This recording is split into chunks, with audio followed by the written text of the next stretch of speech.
Welcome to the 3 Gig Sports Podcast, where we are never wrong, but sometimes misinformed. This is Danny G sitting alongside Rio and Jimmer tonight. Friday night, cold as hell in Iowa. I'm not a fan. It seems like winter has come a little bit early. Our first snow. First snow today, and it's stuck too. We still got snow out there. It's bullshit. It is. I'm not a fan. Me neither. Well, obviously, you know where it's I'm not. down You know where it's not snowing? Texas. Texas Texas. is not snowing. And it also is in Oklahoma, which is a way more beautiful state than Texas. What's up? Y'all might hear a murder. That might be. At least we're not live streaming. We can cut that. So Audio. I know you're gonna kick it over here in a second, but I did send him. So I we went through Texas, right? And we stopped in some town in it might have been Oklahoma City. Is that the one I said? Yeah. Oh, yeah. So it was Oklahoma City or something like that. We stopped for gas, and it was at either dusk or dawn, but the sun was going up and down. I can't remember, but it was beautiful outside. I sent a picture of it. I'm like, yeah, it's so much more beautiful in Oklahoma than it is in Texas. I get a snap back from this guy of just purely his blown up eyeball. No, it is not. Or the fuck it is. Maybe that's what it was. The fuck it is. Super offended. I was very offended. I don't blame you at That was all. offensive. No, what was it? So the two states that I remember going through, just that little bit of Oklahoma and New Mexico, like on the way to Arizona. That's the first time in my life I saw what I had only seen on like Roadrunner before, those tumbleweeds coming through. Yeah. I'm like, this shit is real? Yeah, and then we also Oh drove. my God. Then we also drove through the butthole of America. We did. And go ahead and name that state. Albuquerque, The state? New Mexico. Oh yeah. He's gonna name the city. That's it. That is it. Albuquerque, New Mexico. I'm telling you right now, this definitely is Awesome. Satan's butthole. I'm telling you. Heel Right of America, Houston, you're number 2. now. Houston, New York. Yeah, there's no good way to drive down there, dude. Either you go through Nebraska, and that's the worst drive of your life, Yeah, it is. or the entire state of Kansas, which Is pretty damn close my to. God. Which is pretty damn close to Kansas is pretty bad. Nebraska, Yep. as in like just shit, boring and bad. Yeah. We did go through some ghost towns in Oklahoma. Yeah. That like there was nobody walking around and everything looked like beat down, like something where They like died at work. Jesus Christ. They're probably out celebrating Natty championships. They probably moved to Texas is what happened. Hey, we just produce Heisman quarterbacks here. We don't know what you guys are What? doing. What would those be? Are those like old fracking towns or something like that? Could be. They were right along, Usually. right alongside like silos and shit like that. But we've seen a lot of cattle barns or cattle fields and shit like chucked full of fucking little longhorns in Oklahoma, like real cattle. Real cattle, he says. There's Kind of like Nebraska cattle is imitating our corn. all real cattle. Anyways. Terrible. No, some make it better. Is that beyond cattle? Is that what you're trying to get at? No, I'm just saying it's like bigger, better. Well, that's Bigger, better, stronger. That is definitely not true. Probably weaker. Weaker? And don't put out as much meat. Dairy cows don't produce as much meat. There. I'm gonna say you probably ask the cow if they have enough. If the bulls get enough meat. Yeah, no doubt. Okay, that one went over my head. So, I don't know what he's talking about. All right. Well, tonight it's gonna be a little bit different. We're just gonna kind of bullshit, talk through some of the notes that we've got going on, and we've got a pretty special. It makes sense if you don't think about it. Shout out to Mr. Will. We'll bring that to you at the end. It's pretty All right. hilarious. But for now, Jimmer, what do we got going on? Well, we'll go ahead and kick her off to Georgia starting linebacker Adam Anderson has officially turned himself in and has been charged with that rape that the 21-year-old woman I alluded to earlier. Was it earlier this week or late last week? Yeah. Bad deal all around. Like I said, I'm going to let it all play out. This isn't looking great. So, yeah, running his NFL career and his the rest of his college career, definitely potential to make all that money. When we talked about it several days ago, why do athletes keep doing this? And it's not a random athlete either. He was a star linebacker in Georgia's defense, led the team in tackles for loss, maybe sacks as well. Sacks too, yeah. Why are guys still doing this? 2021. Don't do this. Right. Yeah, I mean, even if you're, let's make that clear, even if you're not a superstar athlete, But hey, you should get your shit together. Come on. Yeah. Right? They have internet porn. Fucking beat it out. You got something pent up, beat it out. Do your thing. Just take care of yourself. So it's just crazy. We keep hearing this kind of stuff, and they know what happens. They know that, like, there's been plenty of cases like this, and it still happens. So that's just mind-boggling to me. Yeah. Not So, obviously, the OBJ,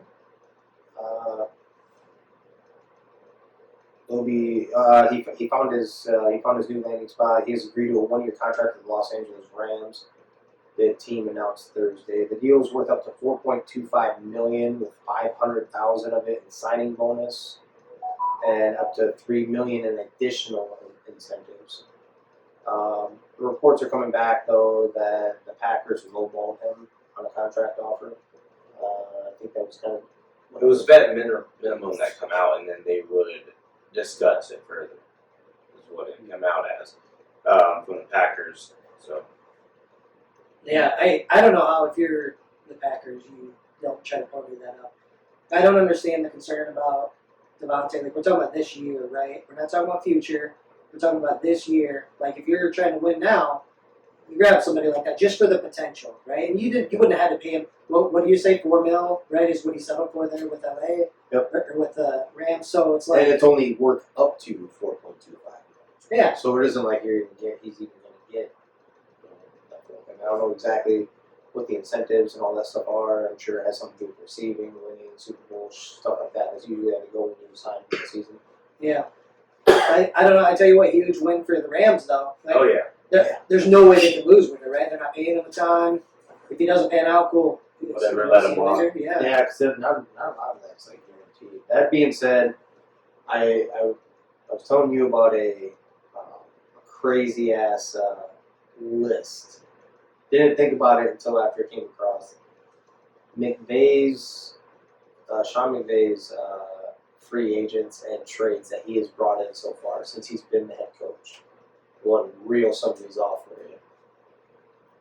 He's brought in, obviously, Von Miller, OBJ, Matthew Stafford. He's brought in Jalen Ramsey. Who was that point? Marcus Peters. He had him. Yep. He had him Ndamukong Suh. Just like this list is like redonkulous of just guys that he's brought in. Now, granted, they have. If it doesn't work out, let's say in the next year or two, I don't think they have draft picks for the next No. 3 years. So this is all on them. And I don't actually think that. I'm I'm not saying it's all him. I don't think it's all him, because you can't tell me he's going to be in say Cleveland. He's not getting. It's in LA. It's LA. Yeah. So I think it's a big portion of this is LA. And a sexy ass stadium. You know, it's a bright, shiny thing. LA. Yeah, I agree. You get to live in the limelight. No. I'm not saying it was all McVay. I just thought it was crazy that. Yeah, I get it. Those are the players that have literally came in under his watch. Yeah, still impressive. Yeah. I don't think it's all him. Speaking of, touching on the Packers thing real quick. Is Aaron Rodgers going to be upset? Like, you have a chance. He was on your list of he said, I want to go here, and you don't go get another playmaker for him. You know, because he had this kind of conversation. You're not going to draft. You draft Jordan Love, you don't go give me a playmaker, right? Yeah. And then you don't give me a running back. You don't give me a receiver. And then you don't even have a conversation with me about this idea either. Yeah. So is Rodgers going to be upset? Yeah, I think so. Definitely. Yeah. Because the guy come out and said, I want to play in Green Bay. You toss on the vet minimum. There's no way Aaron Rodgers doesn't want to play with Odell, right? I mean, even if he's heard something quote unquote negative, which I told you, like almost every one of his teammates has said nothing but positive stuff about him. Yeah. His ex-teammates. So there's no way that this man did not want a talent like OBJ on the other side of Devontae Adams. Right? Because they lost Tanyan. They really have no number 2. Right. They don't. None of those guys are. None of those guys are on the same Exactly. level. So, and Devontae definitely wanted him. He flat out shouted out to him. So if Devontae wanted him, Aaron Rodgers wants him too. Yeah. Right? 100%. So, and then just to see them come back and lowball, on the offer, it just Not even try. yeah. It wasn't right. Yeah. No, dude, it's like, what's the worst case? And it's the same thing with the Rams, right? Worst case is OBJ doesn't do shit, right? But he takes somebody away from those main receivers, right? Regardless, so he you have gives to respect him. Adams some space, right? He gives the running backs more space, whatever it is. That's worst case. So it makes no sense why they didn't push harder. RBJ's way too good of a receiver. And I'm not trying to say he's anywhere near what he used to be, but he's too good a receiver for you not to respect him. So, and then with a quarterback of Aaron Rodgers' talent, to where he can put the ball on a fucking dime anywhere, almost any receiver can catch a damn pass from it. You know what I'm saying? So if you put something like that with the talent of OBJ, even enough to where you have to respect him, that lightens it on Devontae Adams. It lightens it on Aaron Jones, because those are literally the two only offensive weapons that man has. Yeah. The rest are like hit and miss, I guess, if you want to say that. Those are all the other three receivers that kind of contribute outside of Tommy, who's now done for the year. All those other guys are, whatever. Randall Cobb making that comeback. Randall Cobb, nice little slot piece, but he's just not what he was either. Right, but I think it would have worked out great. You slide Cobb inside, OBJ plays outside opposite spot. I mean, you're looking great. So. Yep. Definitely confusing. They missed an opportunity. I think we all agree on that. They missed a wide open opportunity. That scared me. I hate the Packers with passion. So that bare minimum, I'm not saying that the Vikings had any shot as in winning this year now. I think that has sailed. Yeah. I'm on board with that, but I don't want to see Green Bay win either, ultimately, and that might have helped them out tremendously enough to where I feel like they could have competed. I mean, the defense is playing a little bit better. I'm not sold on it. I think we talked about that. I'm not sold on the defense. Yeah. But they're playing better, and then you put that up on the other side. I don't know if they could stop. The only thing that would stop them is injuries and COVID. Yeah. And cancel culture. Yeah, and if you think about it from OBJ's perspective, like, he couldn't lose, right? Either I'm going to go get the ball thrown to me by Aaron Rodgers, who's going to put it wherever I need it, or Matthew Stafford, who will chuck that. He doesn't give a shit, right? Yeah, Stafford will get you the ball. And Stafford's pretty accurate, too. A lot of stuff gets forgotten about that guy just because he played for shitty-ass Detroit. The dude wasn't just only a gunslinger. He really could. Obviously, he has a rocket. But he had plenty of accuracy, too. And now you just go to that, and you have an offensive scheme. McVay has one hell of an awesome problem going on right now. Yep. And that's all the weapons in the world, and now I need to scheme them together. Yep. Make them gel. Yep. So the Silver Slugger list came out for baseball. One hell of a list here. Catchers were Salvador Perez of the Royals, Buster Posey of the Giants. First baseman, Vlad Guerrero Jr. and Freddie Freeman of the Braves. Second baseman, Marcus Semien, Blue Jays, and Ozzie Albies of the Braves. Third baseman, Rafael Devers of the Red Sox, and Austin Riley of the Braves. Xander Bogaerts of the Red Sox, and Fernando Tatis Jr. of the Padres. Outfielder, Cedric Mullins of the O's. Teoscar Hernandez from the Blue Jays, Aaron Judge of the Yanks, Juan Soto of the Nats, Nick Castellanos of the Reds, and Bryce Harper of the Phillies, Shohei Ohtani of the Angels for the DH spot, and pitcher Max Fried. Yeah, the first thing I think about off that list, Buster Posey, right? Yeah. Didn't we talk about he's done, isn't he? Yeah. So his last season, he ends with. That's awesome. So in his retirement speech, which I didn't touch on too much, like I said, it happened the day after our recording, he did say that to himself, he knew he was done, because he sat out the year before for 2020. He knew he was done, but he wanted to prove that he could still do it at a high level before he walked. Like, he was okay leaving at a high level. He wanted to prove that he's leaving at a high level, and that's exactly what he did. You gotta respect that. That's awesome. Yep. Yeah. Just wanted to prove. Kind of big news here. The Panthers on Thursday brought quarterback Cam Newton back home, is what they said, home. He led the Panthers to the Super Bowl in 2015. The deal is worth up to $10 million for the remainder of the season, $4.5 million guaranteed, and a $1.5 million roster bonus. They're making a huge deal of this. I didn't realize how big he was in Carolina community. Like, even still, everyone's almost acting like they're winning the Super Bowl right now in Carolina. Like, everyone's tweeting about it, the whole works, and Greg Olson shared on last night's pregame show for Fox that he and I can't remember who the player was, but they had like a retirement or a retired number ceremony for the Panthers, and during that, the owner of the Panthers did say during the speech, like talking to them, but also said, one day we are going to bring Cam Newton back.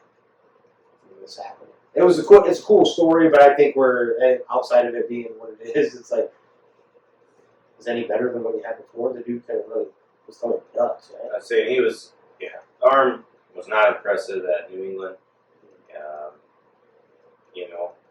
We'll see. They have receivers there. McCaffrey's back. He can ball. Maybe he can turn it into something. So on a fantasy aspect, is that not scary about the receivers if you have DJ Moore? And, Yeah. I think the only one I feel Specifically DJ Moore, especially if you're banking on him for like all year because he's been pretty decent. He was really good to start the season, the first 5 weeks or whatever. But And we've seen Cam Newton regress in his passing skills. I feel really good about Christian McCaffrey. You can stay healthy. So I do see dump-offs. Yeah. That's about it. Yeah, apparently there must have been some kind of just bad blood when he left, because he did have to meet with ownership and they fleshed everything out, whatever that was, before they agreed to everything. But I think more, to me, it's not going to benefit the team that much, whatever, but I think it's big because he's going to retire as a Panther. He brought them to a Super Bowl, right? He won an MVP there. Things like that. He means a lot to the the one team. if he just dived on the ball. Broke some records too. One hell of a special talent he was. He was, yeah. But it would scare me about anyone with fantasy aspirations when it comes to the receiver department. So your tight end might be okay. Greg Olson was huge on him in that too. He's like, he made my career. He's like, I owe everything to that man. He's like, I'm so happy that he's back. Back with him. Almost like I don't know if he's thinking about re-suiting back up. I have no idea. But. Bring it back. Cowboys defense end Randy Gregory placed on IR with calf injury. Will miss the next 3 games. Saints running back Alvin Kamara is out for this Sunday's game with knee injury. Something about calves this year, man. A lot of people I see sitting out with calves or something with a calf hurting them, and we've seen it keep Michael Gallup out from the beginning of the year to now.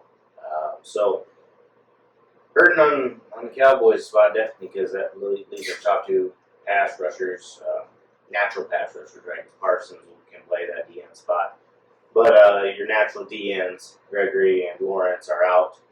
So on a subpar defense like definitely a line that can't generate pressure by itself. So that's be a scheming game for sure. Hopefully, but yeah, 3 games. Hopefully, that's all it is. You don't like seeing it. Hey, I'm just glad that when I read that article that it was cocaine. Okay. I'm gonna be honest with you. Kidding. I was like, oh shit, here we go again. Randy Gregory to miss the next 3 games. I'm like, hold on, is that why they investigate?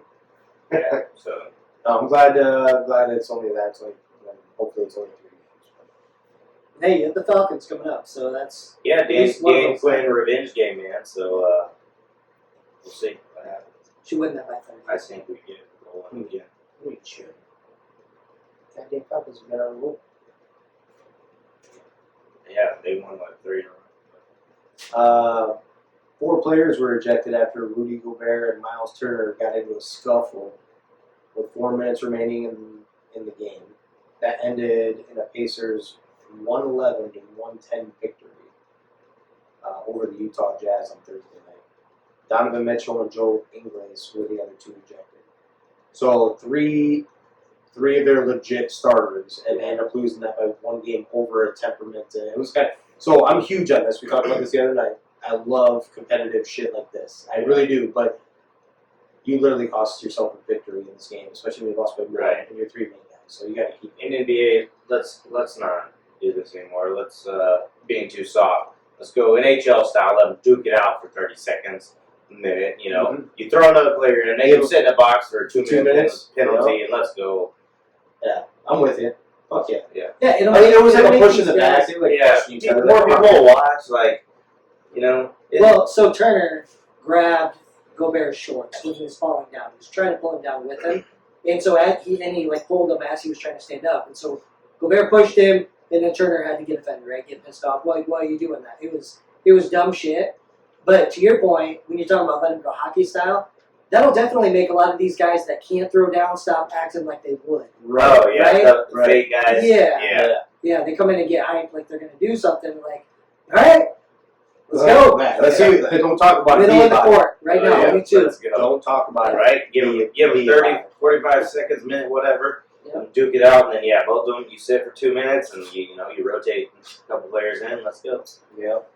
You'll definitely get more views, right? I know. Yeah. I love, that's the reason why I like. So I like NBA basketball. I like NBA basketball more than college basketball. I like to see the game played at its highest level.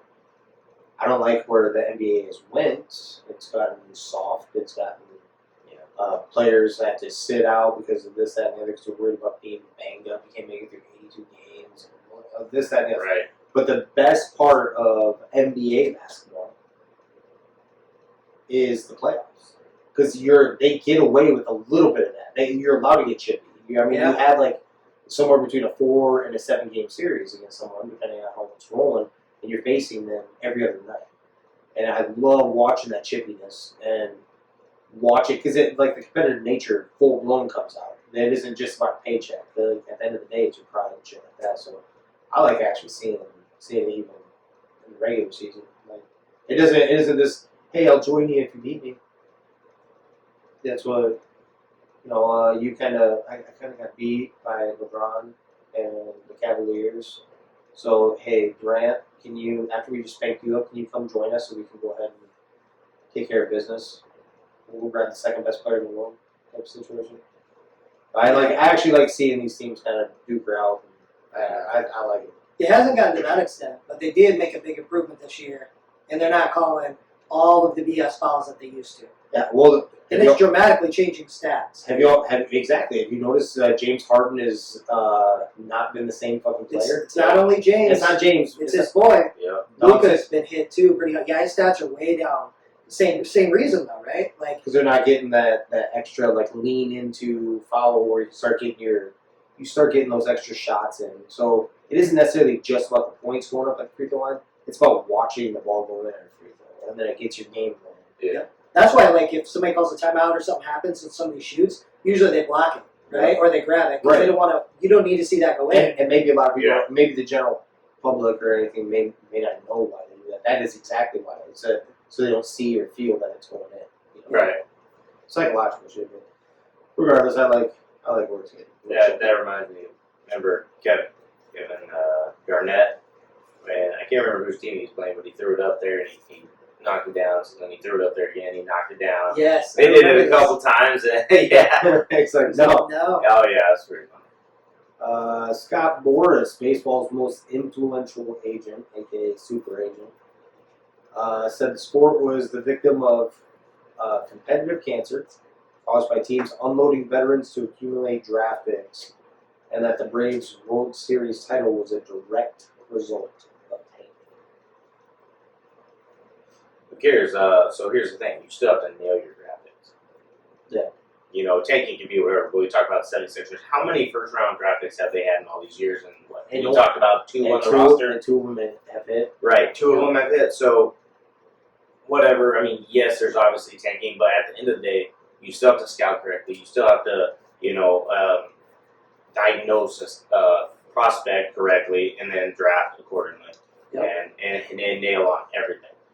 So, who cares? That's every sport also. Yeah, that's every sport, and so who cares?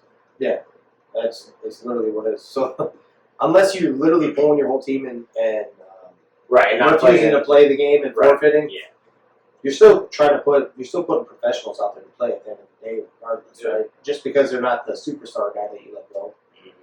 Yeah, the Braves took advantage of it. There were how many other teteams that could have taken advantage of that? Yeah, the World Series, right? One of the greatest trade deadline fucking accumulated guys that maybe in MLB history, and it paid off to exactly what they were trying to do, was win a World Series, right? Yeah. This is all basically just a part of the collective bargaining part. That's all. I was telling you that earlier. these guys aren't getting paid as much. I mean, they're getting basically fully guaranteed contracts, yes. But then it's kind of like all the 30 MLB teams are kind of in cahoots. Like, we're not going to pay. Like, this is what the line is going to be for these players. And if we all sit together and we don't pay them that, when I cut them, or we cut them, you just don't go over that line and we're all good and we don't keep our salaries down. So like a guy that would normally go for like 20 mil for like a DH spot, like one of the best. I think for instance, Nelson Cruz is one of the better DH guys, right, in the league. Probably go for 20 mil at least. I think he goes for like 12 to 14. So this is all part of this collective bargaining thing that's going to get ugly. They're going to be out for a while. That's what the statement basically comes from. Yeah. UConn has hired former UCLA and NFL coach Jim Mora to be its next football coach. Mora and UConn have agreed to a 5-year contract for $1.5 million in the first season and could earn another $200,000 in annual performance incentives. He will begin his head coaching duties November 28th after serving as an assistant coach for the rest of the 2021 season, because that allows him to start recruiting. So how would you like to be on that staff right now? And the guy that is taking over may not keep you on, by the way. Right. Yeah. But he's an assistant coach, and he's going to start recruiting, and all for recruiting, which I understand why they're doing it. I get that. If they're uncomfortable feeling, because as an assistant coach, I assume you're also probably going to be in the meetings and shit like that, the game plan, just like Right. that to be a weird feeling. I think. Yeah. Good for him. I think he'll have a shot to rebound that program too. It's worth the shit. Yeah. 100%. So, let's see what else we got, gentlemen. So, linebacker Jojo Doman, one of the top tacklers in Nebraska history, announced Thursday that his career at the Cornhuskers is over following surgery in his left hand. That was also the same player, if you guys remember me talking about them hanging kind of with Ohio State the last game. And I told you that the interception that toe tapped on the sideline, that was him. Like, it had to be pretty certain it was him. So, one of their team leaders, they had 3 damn good linebackers, actually. The team's bad. Yeah. Every team's got some stars, right? Yeah. And, well, everyone goes through that. It's too bad to watch a guy that is, like, I guess just imagine losing your, like if you would have lost your quarterback from last year, Ellinger, who's been there forever, and he couldn't finish his senior season or whatever, his final season with Texas. Right, yeah. It's like a fan thing. Yeah. Definitely. Speaking of injuries in college, Wisconsin starting running back Ches Malusi will miss the rest of the season because of a leg injury. Coach Paul Chris said Thursday. He was a Clemson transfer, and he also led Wisconsin in rushing this year. I think it's all been confirmed that he's going to come back next year. So. Like, it hurt the rest of the year. I mean, that quarterback is dog shit. So, Yeah. all they've been doing is running the Well, ball. he can throw up to 10. Up to 10, you're right. Up If he to gets 10, double but- digits, that's sketchy. Up to 10. Here's a huge one. John Gruden is suing the NFL, citing that he was forced to resign and the commission sought to destroy his career. Yeah, that's big time. And, we talked about the emails, and there's probably tons of other people involved and named and this and that, right? So they're trying to put it under the rug, and he is trying to open it back up. And it'll be interesting to see if he'll be able to do that. Yeah, Obviously, NFL's got way more money than him, so right. maybe we'll have to keep it closed. Yeah, like how are you gonna get? I don't know how you're gonna be able to keep all those buttoned up because there was an investigation, so that stuff has to be somewhere. Oh yeah. So you better be showing some other emails to show that everything's clean, and it was only John Gruden that was talking about it. Yeah. And disrespectful. And I think that's what he's getting at. He's like, hold on, why is it only you're telling me I'm the only one that did that? I said something mean about the commissioner in those emails, and all of a sudden my shit just gets thrown out there and gone for it. I'm not approving of anything that he said. That is not what I'm getting at. This is just way too weird that you're looking into the Washington football teams, and like investigating them, and this is all that comes out from that. Right. Yeah, definitely weird. That many emails you got to go through, and this one guy. So I actually think he has an outside shot of winning, unless they have a way of destroying the other emails and they made them all disappear. So if they find one single email where it was highly questionable, like whether it was race related or sexuality or anything along those lines, from anybody else, isn't that kind of open shut? Right. So you haven't heard of anyone else getting in trouble from it, right? Right. Well, there's two pieces to it, right? One, obviously he's a fucking scapegoat right now. Obviously. I haven't seen anything this obvious in a long time. Okay? It's stupid. They talk about how many emails I went through, and this one guy who's not even related to the case that they're looking at. Wasn't even a head coach at the time. Right, he worked for ESPN at the time, right? Right. Oh, he gets fired for something he did before he worked for the NFL.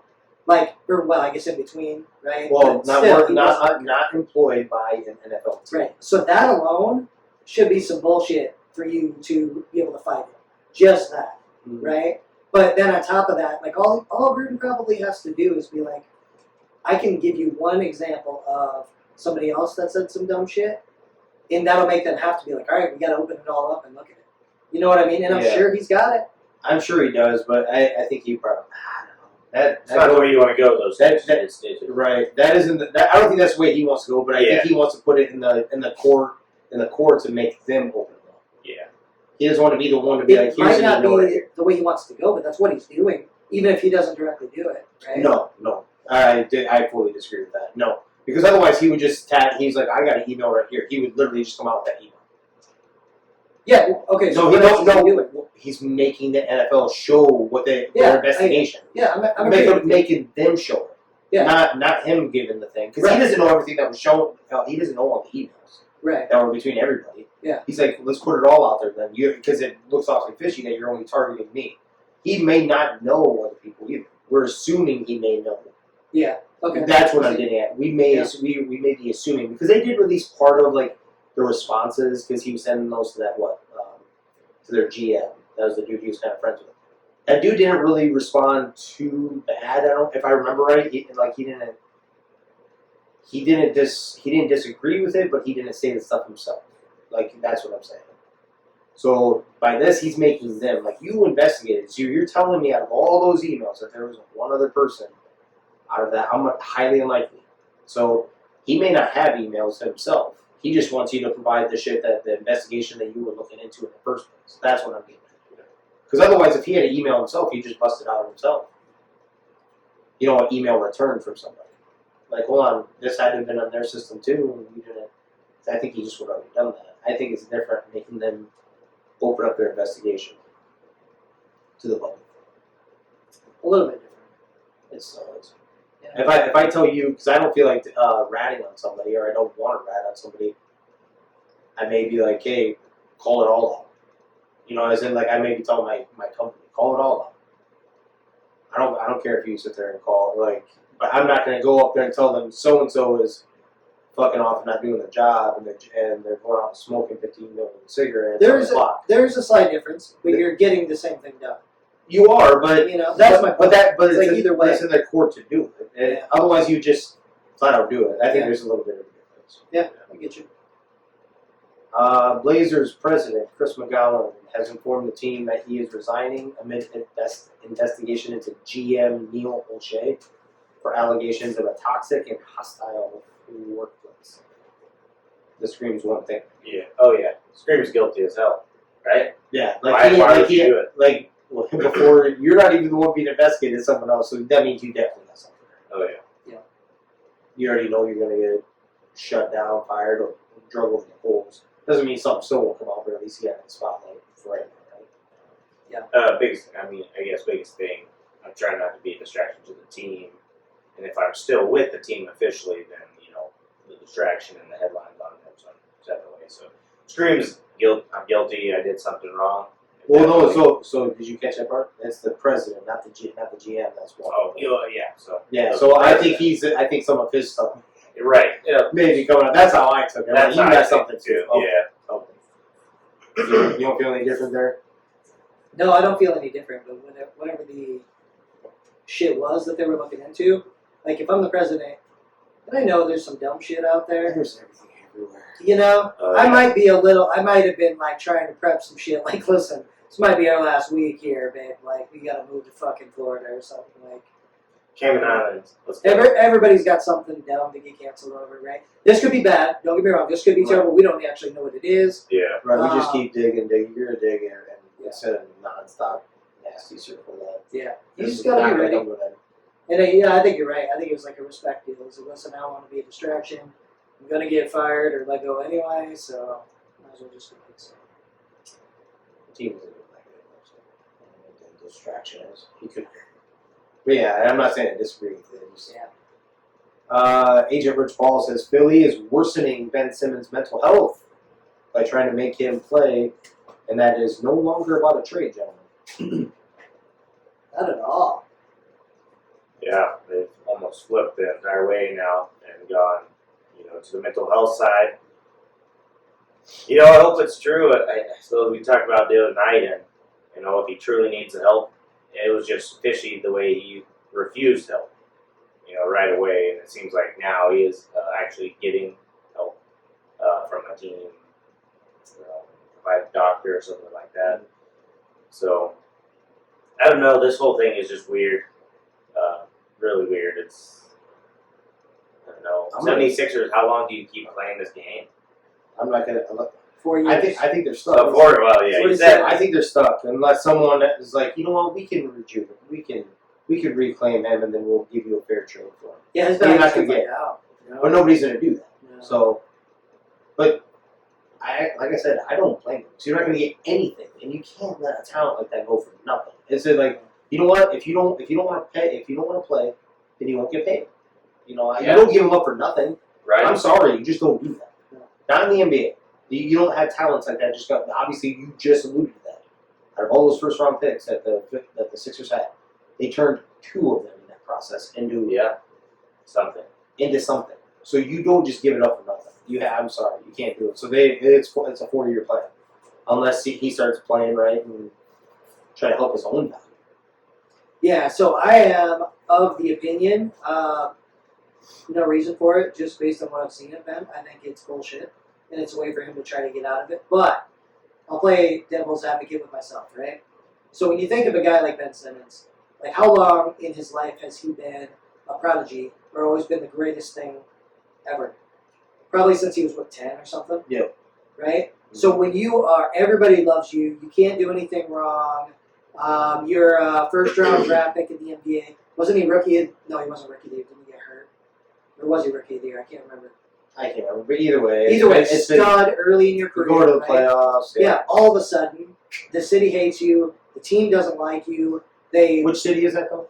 Philly. And what would we say about Philly and their fan base? Worst fans in the country. Okay. Yeah. So, So you do a complete 180 in life, right? Your whole life, everything's been great. You can't do any wrong, and all of a sudden now people don't like you. All this drama that's going on there. You're not getting paid, so you got to do shit you don't want to do to get paid, stuff like that. Yeah. Maybe there is real shit. Maybe Yeah. he is messing with it. Maybe it is messing with his mental health for real. Yeah. Which it could very well be. The more you think about it, if you don't like where you're working and you're being forced to do shit that you don't like to do, but if your other alternative is not to get paid, because you have no other option, at least at that level of pay, kind of feel where he's at on a much smaller level. Yeah. I'm not getting paid millions, 100%. We do stuff that you don't want to, and I get it. So yeah, I can see it. That's a little different than what we were talking off air. We thought he was kind of going, Jesus, we're just going to go the mental health route, and then you're taking away from people that truly do have serious mental health issues, Right. that have been battling it. But maybe it is. The more you just broke it down like that, I can see it.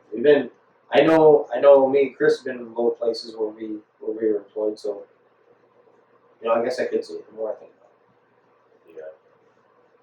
So, But he's not helping himself either, though. He hasn't even played in a game.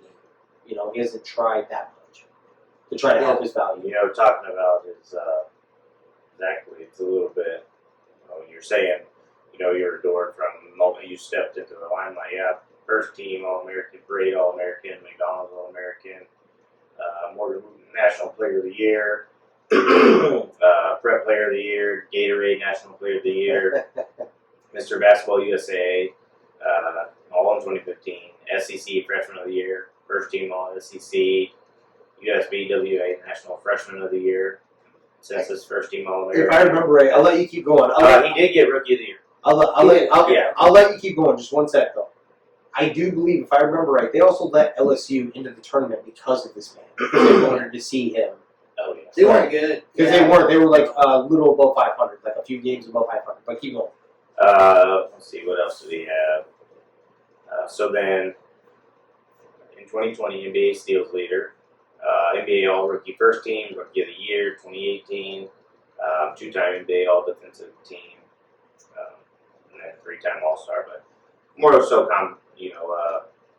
converging on all his success before NBA, right? Yeah, I mean, just absolutely everybody was drooling over this guy, right? In the limelight, and maybe he got a point there. Yeah. Maybe just to see the other side. I feel different, but just to say, okay, I could see it now. Because it wouldn't make sense if you didn't think of it like that. I can't figure out another way to be like, oh, okay, maybe this, you know what I mean? I get it. I do get that now that you put it like that. I really do. The only problem I still have is that he literally has done nothing to help himself. Like, his career can literally still go somewhere else. It isn't like he's changing careers. Like, you either work for us or you don't ever do NBA basketball ever again. He's not doing anything to help himself get moved on. I guess is the only problem I have. Like, show up, play a couple games, have your conversation. Like, hey, you need to be working on it. I'm doing what I need to do to show that I'm still a valuable asset and I can work. And it's not just about me. Get a trade done. You want to do this. If you don't, then after like so many games, all right, you know what? I've tried. And then at least you're showing other teams that you tried. You can make an argument. I guess I can try to be part of a team anywhere. Yeah. I think that's what he should have done from the get-go. Yeah. Tell them, hey, I don't want to be here, but I'm going to do everything here to keep my trade value up, whatever, and so that y'all can also get the maximum value out of me. And, let's move forward with the trade. Yep. However long that takes. Agree. Yep. Did I already mention, if I haven't, Russell Wilson has been officially activated off of injured reserve. Yeah, I saw that. We mentioned they were, kind of right in the mix of everything and not out of it. So, yeah, if, I'm really hoping that they're not rushing him back. We talked about Derrick Henry. That's a thing we talked about. Not rushing him back and hurting him potentially farther. So, we'll see. Well, in other news, Rio, you're a bit of a MMA connoisseur, if you will. So I didn't know if you know this, but getting some more information out about the Jokic brothers, and we talked the other day. They look like they look like rough fellows, right? Right. Okay. I thought they were like Russian or something. Found out they were Serbian, and It's all they're still scurry. they did. No matter what, that area that I'm sure they can find, right? They Yeah. they live a little different over there, like. But I don't know if they all swim up river like Khabib does, but No. Oh, yeah. All right, and wrestled bears. But yeah. But apparently, one of Jokic's older brothers is actually an MMA fighter, and he's 3-0. Oh. So this man is 6'6", like 205, I think is what I saw. So scary. Scary dude. Yeah. Yeah. Okay. So we definitely want to see this undercard for sure. Yeah. Let's- Come on, Triller. Let's make it happen. Yes. Yeah. For the love of God, please. I feel like the Morse brothers probably just to prove a point, they probably would do it. You know? Oh, yeah. Definitely. You know? We ain't scared, right? Yeah. We See, ain't scared. Let's do this. Yeah. let's do it. I think he may get beat up. But I think so too. But I'd get beat up for how much money Triller. Oh, yeah. Okay. Yep. Dude, I was getting beat up for free. No doubt. Part of the night, all right. No, free would be great. You actually had to pay to get beat up. Oh yeah, I was paying in to get my face punched. Oh, man. You won't fight of the night. Yeah, see? Man. That's an act. Hey, at least it was entertaining. I made it entertaining to see me get it. That was the one in Des Moines, right? I had a lot of them in Des Moines, so I know that one. I definitely want to fight tonight. Yeah, I think that's the one I got went to another one one, too. I can't remember. Yeah. The one we went to, I don't think that was the fight of the night. No. That's the one I didn't make. No. Yeah, that was a short. The fight of the night. That was like I said, I took the fight the day before weigh-in, That so was I that one. Okay. called into work and started cutting weight. That night. You did what? Yeah, I I use personal time. It's crazy for something Do personal. you know that personal time isn't actually personal time? I do because I had a review once. That was the one I was going to tell you about to make sense of it. Don't think about it. I think that's what it was. Yeah. Yeah. You did. We- Too. I will save yeah, that yeah. for another time. Oh. But yeah. So Yeah. Well, that was where the other guy didn't have it, like he didn't use any, right? But you used some or all of yours. No, that was review time. This one was about. Because I thought it was about using personal time, and I was like, so instead of calling it Webster's dictionary, we're just gonna call it Wagner's dictionary, because you're just making this up as you go. Like, you don't know what the word personal means and time. Put them together, and that's what it's supposed to be. Maybe it's different. All right. We'll throw that down. Yeah, we'll find out. But we had Okay, a so few also. But Yeah. But yeah, so that could turn into an interesting thing. Like, I don't know. did you end up? I don't know if I do. So you said that you haven't seen. We'll go off a little bit here. You said you haven't seen Black Widow yet. oh no, Oh, I have not seen the Black Widow movie. So It's pretty good. First of all, pretty good movie. Yep. Not bad. yep. Yeah. I got a lot of chuckles out of it. Yeah, it was funny. Yeah.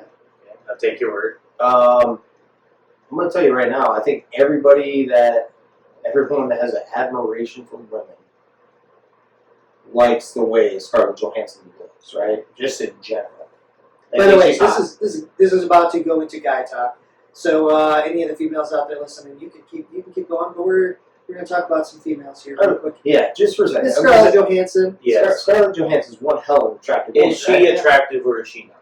Well, the debate here, I think, where you're headed is her sister Is a more attractive than her? yeah, her fake on-screen sister. Oh, okay. I looked at her actual sister. No, I'm sorry. And I go, what the heck? no. I was like, okay, I don't know what y'all guys are seeing. No, This guy right here is Type not in- seeing that. No, literally, Okay. no, All right, literally hold on. type in. Literally type in. I looked at her real sister. Type in Black Widow's sister. Yeah. Yeah, no.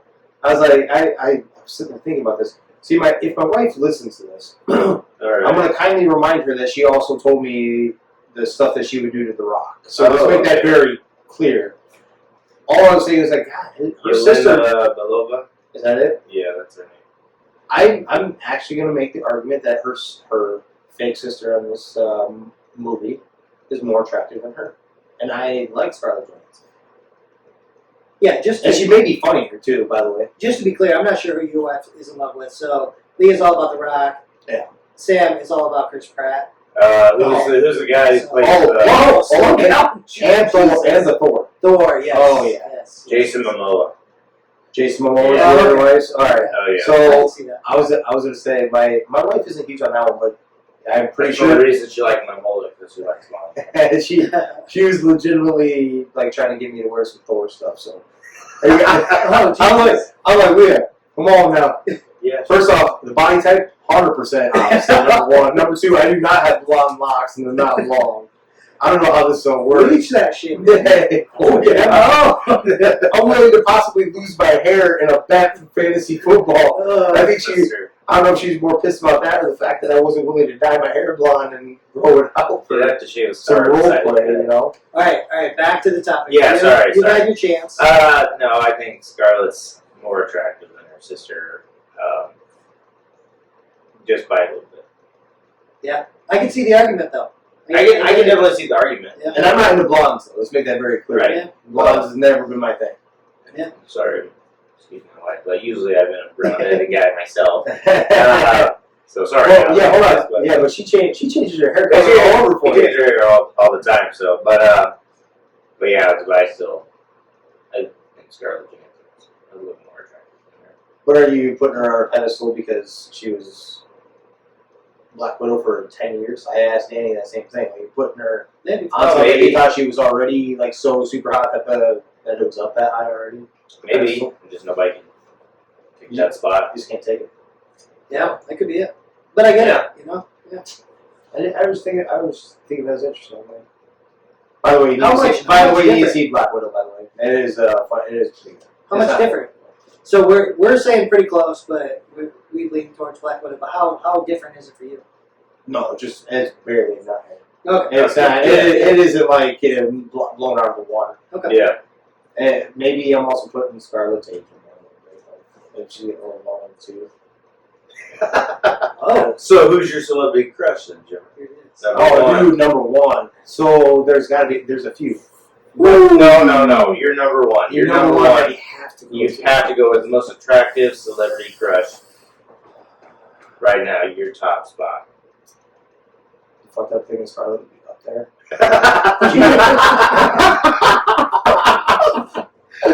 Oh man. Like push you to shove, like if I was given one night between those two, it'd still be Scarlett Jo, right? Because of what she has been her whole career. But I don't know. I've always had this thing for Eva Mendes. Yeah. And J Lo. Oh my No. It's number one. Eva Mendes. Well, then give me a minute. Then give me a minute. No, you already said Eva Mendes. First of all, there's somebody. I'm not If clicking. you don't say this person's name, I will be unbelievably surprised. You've been in love with this. I know, Mariah. Yes, Mariah. Exactly. Yeah. Right, but she's. I think at one point you told me you drink her Eva bath Mendes. water. Yeah, why wouldn't you drink bath water? She said, if your number one celebrity crush asked you to drink her bathwater, you could do whatever you wanted with her afterwards. You told me you want to drink, suck her fucking bathwater? Oh, okay. So what? Do you see her in Fast and Furious? Yeah. She's in a bunch of. She's in a bunch of movies. She's in the movie Hitch. Yeah. Yeah, Ghost Rider, Spirit, Beyond the Night, Bad Lieutenant for the Call, New Orleans last night, The Place Beyond the Pines, Out of Time, The Women, The Other Guys. Other guys. Oh, Yes. yes. I'll break your hip. I'm gonna do you, Grandpa style. Yeah, Fast and Furious, Coming out to the bush. Training Day. Yep. Training Day. Oh, a lot of people forget about her. She Yeah. was quote unquote the side piece or whatever in that movie. Yeah. She was Denzel's main thing. All right. Oh, Danny, shooting the same question over to you. Yeah, what'd you got? Sam, my wife. You shut the fuck Alright, up. let me see I'm what about, movies to, has I'm about to kick you off this right now. No, and she can answer this faster than me, but it's Mia Kunis. Okay. Okay.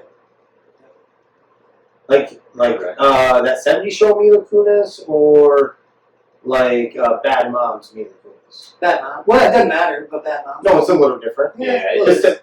A little different. Yeah, it's different. Yeah. When you started seeing her in, movies and not like portraying a teenager, Well, she also started that movie. She told them she was 18 and she was not the movie. The show. Yeah, the show. Yeah. Oh. So, which is fun. Yeah. That's definitely her. Well, I should say early career or like when she started like pumping out some of those better movies like or funny ass movies like Bad Moms. I thought it was hilarious. Yeah. What about you? What do you got, Rio? I never really had thought about this. No. I have one. I'm saying. So what I'm saying ties into what I'm saying. Before I found my celebrity crush. What I'm saying is What I'm saying is what I'm saying. No, so before this celebrity popped out and I started seeing her all over the place, I never really thought about it before. Like, who's would be potential? Like, that's attractive looking. Right? I'd never really been like looking on screen, and then lots of attractive women out there, or whatever, in movies, and then kind of got me thinking. Once I seen her start popping up, I'm like, man, she's really attractive. That's probably my favorite actor, based on looks and attractiveness wise, right? Margot Robbie. Okay. Wolf of Wall Street. Oh. She's in she's The Joker. Harley Quinn. Harley Quinn. She pops up in some other movies. I get it. And so. Okay. Why'd you bring up the Wolf of Wall Street? Oh yeah. Good movie. So that's probably the main one people remember. Right? That must have been the one she really broke out. I think it's the one I that think really so. did. Yeah. Great movie. Great movie, yes. Damn, we talk about Wolf of Wall Street, Training Day, fucking classics. Yeah, love it. Let's see here. King Kong ain't got shit. Let's see. Neighbors. Television series Neighbors. Pan Am. Wolf of Wall Street. Jane Porter and the Legend of Tarzan. Yep, I remember that. Yeah. Harley Quinn. Yeah, that's an underrated movie if you haven't seen that, by the way. That Tarzan movie. Mhm. That's good. Yeah. Maybe I have. I don't know. Actually, might not pay attention. Okay. Piece of shit. Yeah, what the heck? What's up with you? Not watching good. So where are TV you? show. Where are you in your other assignment? Where are you in the office? The Office, yeah. How far have you made it? I don't have a series. I watch it as it's on. Do you need my sign? Do you need my sign in for you to actually knock this out episode by episode starting? I wouldn't do that, Jimmy. So you can't do that. No, I mean like if I watched it over at your house with you. Illegal. No, if I Yeah, watched it over we at your watched house it with together. Yeah, if we all watched it together and you wanted to come over. You know what? Let's take a rain day. How about tonight? I'll call into work tonight, you. and all night we'll stay up watching. And I gotta spice it up even more. I got a new bottle of Peach Yeah. Crown, which is amazing, by the way, for all you adult alcohol connoisseurs. You can't go wrong with peach, by the way. Oh, yeah. I'll tell you what, peach and sweet tea. Oh yeah. Some golf has gotten sloppy. Oh yeah. Well, my golf is already sloppy, but Right. adding that to alcohol it, to it. it just makes you actually a little happier that you play like dog shit. Now I can blame it on. Now I can blame it on something, right? I'm Right. like, oh, blame it on alcohol. Hey, our alcohol got us our very first victory, which we posted. that So it we did. got our man Jared made sure we got a trophy for that too. That thing is pretty sweet. That is. So So videos and stuff with all that. You that did day, right. I finally watched all of them, right? Because I couldn't remember. Yeah, it was fun time. Hell It yeah. was a damn good time, and we're gonna go back and take that. I don't know. Was it a good time? I didn't catch COVID. I probably caught COVID there. So it was a damn good day that day, though. it was. So the day It after, turned real crappy after that. I remember, the next day I was feeling real shitty, right? And I was like, well, I fucked up, I'm hungover or whatever, trying to eat and chug some water and this and that, and still feeling like crap. Ended up going back to work for 4 hours and left, and then got tested for COVID. That sucks. Like COVID realized your immune system was just tired and beat up. It was like, Ouch! Yeah. I got him. got him. Damn. All right, so let's roll into. We had a little free space there. Let's roll into how are you feeling about your fantasy team right now? Rio's already touched on his, but Yeah. we'll get some. Oh my god. We're gonna actually have to defend our boy a little bit here, and I hate doing that shit, but I don't think he's in as much pain as what he thinks he's in. I don't think so either. His team's not bad. Personally, I feel really good only because of my receivers, my running backs. I feel pretty sketch on. Who are your running backs? So I have actually. Oh, my phone's recording, so I can't pull it up. But I've got Mike Evans. I've got Deebo Samuel, Tyreek Hill. I was curious who you're running. Did you say running backs? Yeah. You said that? Yeah. I might have heard Didn't I say running backs? Yeah, you might have. So for running backs, I've got DeAndre Swift, Antonio Gibson. I have Michael Carter for the Jets, so I feel pretty good about him because I think he's coming on. He'll be good. But Gibson's hurt. Swift is really hit or miss for what I they think he's do. a little banged up at the moment too, isn't Yeah, he's had a growing thing the whole year. Okay. So plus he splits a lot of carries, so most of his work is receiving. Apparently, Zerline is so probably doesn't matter, but my kicker is out this week randomly. I don't know what happened to him. Yeah, COVID. Was it a COVID deal? Okay. First off, like And I feel great at quarterback. Tom Brady is, I'll be fine there. So I'll be fine getting into the playoffs, but I'm not super confident in my running backs. That's my point. I don't know what Chris is crying about. I think he's having some bad luck here. Lamar Jackson, Ezekiel, Leonard Fournette, who's kind of whatever, but that's your second running back. Justin Jefferson, Julio Jones, Courtland Sutton, Terry McLaurin. It's not a bad fucking lineup. It's actually a borderline scary lineup. You have minimal depth. Yeah, I've got no depth. I need another running back bad. I've been But- trying to trade. But in this league, though, the one thing we're all dealing with, though, is that there isn't depth. Everyone has been so injured from the start of training camp all the way to now. We're losing so many bodies. Yeah. That depth is not a thing. Not in our league, at least. No. Our depth is literally week to week, as in like someone gets hurt and you can try to go waiver and get their backup. Yeah, and basically what And you're it's hoping the for no-name on the back. waivers is a touchdown. Yeah. There's never this guy's getting 8 targets a game. If he scores, it's going to be off a touchdown. If he gets you any points. So. Right. Yeah, I've had some bad luck. I'm, third points against and by 3 points. The other two guys have me by 3 points. So I'm getting a lot of points scored on me. part of that was that game 6. when my team went off. 6 on points for. So, yeah, a couple people, put some big time wins on me, and so that hurts. I'm the last one out at the moment, but we'll see. I'll need to get some more production. Like I said, I've been trying to trade old Scary Terry for a running back, but just haven't been able to make it happen. People keep saying, "Oh, you sent me a bad trade." How did I send you a bad trade? I'm asking for a running back and Scary Terry. So who's the running back you're trying to get though? It was never their number 1. It was always their number 2. Yeah, but was it a team that had a pretty damn legit number 2 that would probably be a RB1 and not anyone else's team? Because when you're trading a wide receiver, what's the number one piece on any fantasy team? I don't think we have any team like that though. Running back. Besides you now. Is that a horrible trade? But That was a great trade. And he's for one person. He's undefeated still since that trade. Not anymore. Old boy went on IR. Who? The running back. Oh, Edmonds for 3 games, but he's still undefeated since his trade is the point. Right, but I'm looking long term. Not great. Because McCaffrey will get rolling. All right, Maybe not. Maybe he gets injured, and then maybe not again. Right, maybe Dalvin gets. Dalvin, the same guy that keeps getting injured too. Whoa, see? Chris McCaffrey tears something. I'm getting both. Bad trade. Jamie got hosed. I did. I told you. So the points for. So I haven't had. I've been fortunate enough. So the guy that was talking shit off the air, Danny over here, about points against, actually has less points against him than me by 12 points. So he's actually the second. Hold on. He's also the second lowest points against, only behind Tyler. Tyler, who's also hanging in there above that. Tell the rest of the story now. You had 2 freak weeks, so you're at 13. Oh, so I'm second in total points scored, though. Yeah. So it doesn't matter, right? It kind of does. You brought it up against me, so it kind of does. I will give you that one as long as you're putting up the points. Thank you. True. Not true. Let's move on to the next. True. But that being said, I'm only.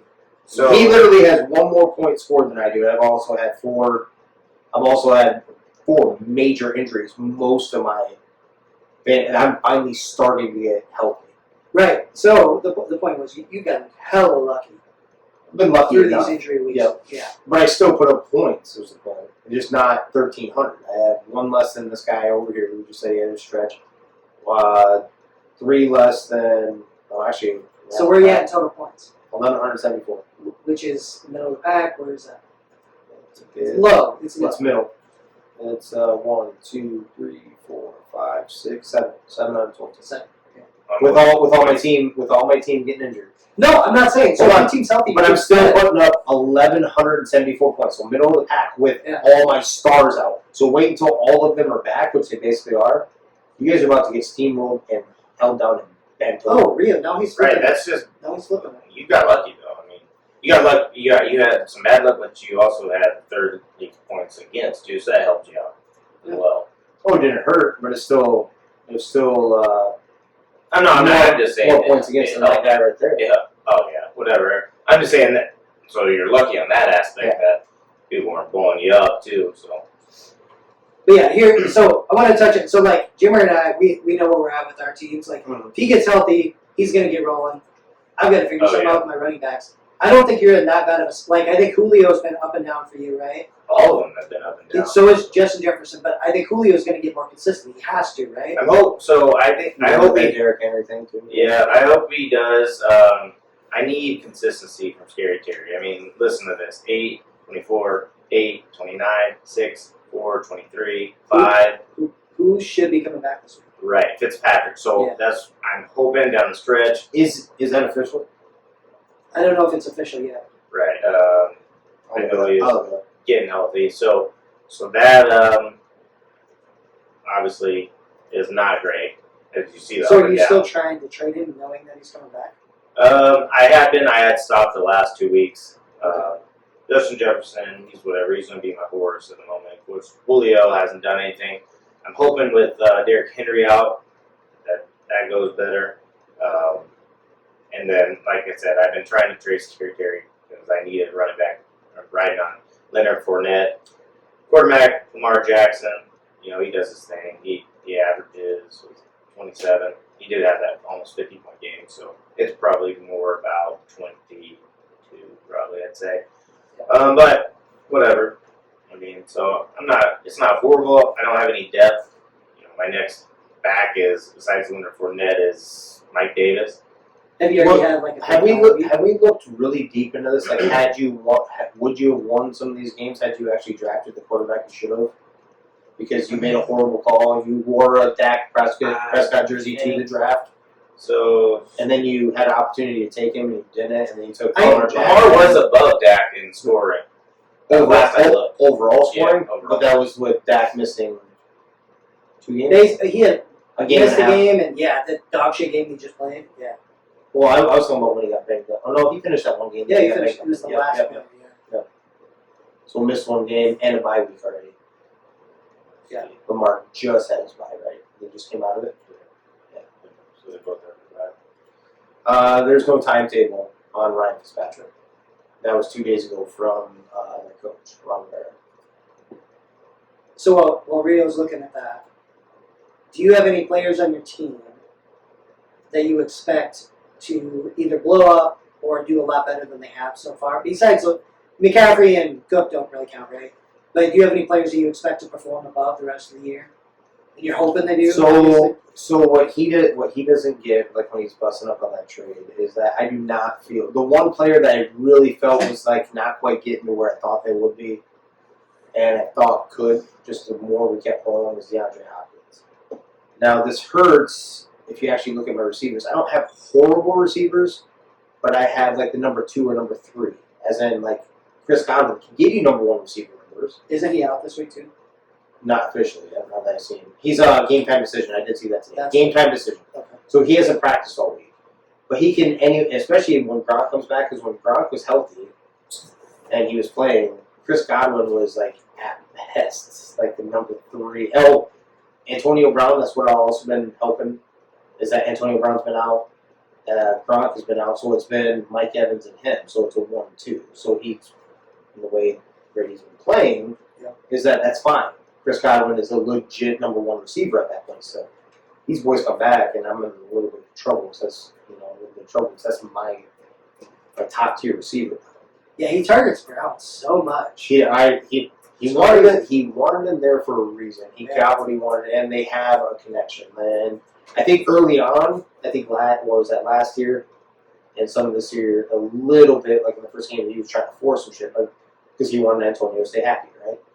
But I think it's actually like a legit thing now. Like they're on the 100% on the same page. When he's out there, when he's out there, him and Gronk, and then he's been throwing more to Mike Evans. So Chris Godwin is kind of could end up hurting me. I don't know if I can pull off a trade to kind of try to pawn him off on somebody. I do have a Michael Pittman Jr. that has been balling out and has became a legit number 1. That was a roll of the dice. You're welcome. That was not. You were informed by me in my preseason that he was going to be the breakout fantasy star, baby. You're welcome. So I'm leaning heavily on the running backs is what mine comes down to, because Brandon Ayuk is my 3rd, who just started kind of getting into the offense. And that pisses me off because that hurts Steve out. And then my other 2 receivers on my bench, I don't think they're bad, but they're not consistent. That's Christian Kirk, Michael Gallup, who still isn't back yet, like you alluded to earlier. And I picked up Donovan Peoples-Jones because I think he's a okay number 2 receiver in that offense. So that's still this weekend. Maybe they still haven't made it official yet. Gallup. They haven't pulled him off IR. Yeah. Okay. He's been practicing though, so I assume they'll pull him tomorrow. Yeah. They usually pull him on the Saturday. With that being said, the receiver is not very tight. I'm leaning heavily on running back. I have David Montgomery, Dalvin Cook, Christian McCaffrey, Adrian Peterson as a backup to all of those. That could be your breakout player too. It could be. Breakout, I wouldn't expect. I guess your definition of breakout. Like from here on out. If I could see, points wise, if a breakout to you, I could see a consistent 12 out of him. Now whether that be via yards, 60 yards and a touchdown, or maybe he has that little special moment where he goes over 100 yards. He's going to get like a catch a game because they can't turn it in they've been tossing a throw or two to him ever since he's been with had been with Washington and Detroit. So it doesn't look like they're just when he comes in, he's just running the rock. Yeah. So I don't know. I feel good about my team. With Russell coming back too. I don't feel that great about my receivers. So I'm flip flop from you. I gave up a receiver that made my receiver group feel really good. And especially that would have been the guy that I felt that was going to take that next step in the second half. Yeah. Oh, that was Hopkins in the trade. Yeah, because it would have been Deandre, Chris Godwin would have been my number 2, not my number 1. Michael Pittman. I would have felt a hell of a lot better. Chris Godwin being my number, because we started 3 wide receivers in ours. So I would have felt pretty good about Chris Godwin being my number 3, Pittman being my 2, and then Hopkins being my number 1. But I had no depth at running back, and I'm struggling to get that 2 guy. Yeah, because I lost Montgomery early on. Khalil Herbert was fine. And then, of course, I started this last week. And because they said that David Montgomery is going to be on the snap count, that showed not to be true. And I think Khalil Herbert got me like 0.8 or some shit. So that's great. What about you, Rio? So y'all give me crap about this whole not drafting Dak, but Brandon Ayuk would be my 1, actually, if I had to give someone for the rest of the year. I buy that, yeah. But so Lamar, he's already played this week, but he's got 245. He scored 17, I think. And Dak missed a game. He's got 186. So they're missed the game plus a bye. So and Lamar's had his bye. Okay. Lamar's had his bye too. So In that terrible game, that hurt him too. Lamar's had a terrible game too. He had 8 points. Hold on. I actually Lamar had 8 points. I love beating last up. week, I love beating up on him, but because the Cowboys are so fucking bad, like with decision making, he actually didn't end up. Dak did not end up with a horrible stat line for that game because he stayed in for those final 6 minutes, and they ended up getting. I think he ended up with in our scoring system. I think he ended up with 18 or 20 points though. Something. Lamar got me 8 at one point. So Yeah. So I don't know. At the moment, just because of the rushing, like I said, I took him because of rushing.